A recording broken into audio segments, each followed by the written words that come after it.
எதனால செவுத்துல நான் உயிரோட தான் இருக்கேன்னு எழுதியிருக்கேன்? அவன் என்னை பயன்படுத்திட்டு என்ன ஒண்ணுமே இல்லைன்னு சொன்னான். அதாவது நான் அவனுக்கு ஒரு பிளாஸ்டிக் குப்பைன்னு நினைச்சான்.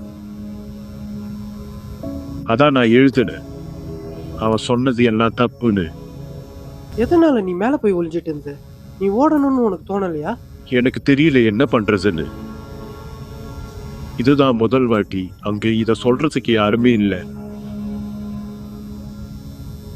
நான் பயத்துல இருந்தேன். அதான் நான் ஒளிஞ்சேன். அதுக்கப்புறம் உன்னால எமோஷனை ஃபீல் பண்ண முடியுதா?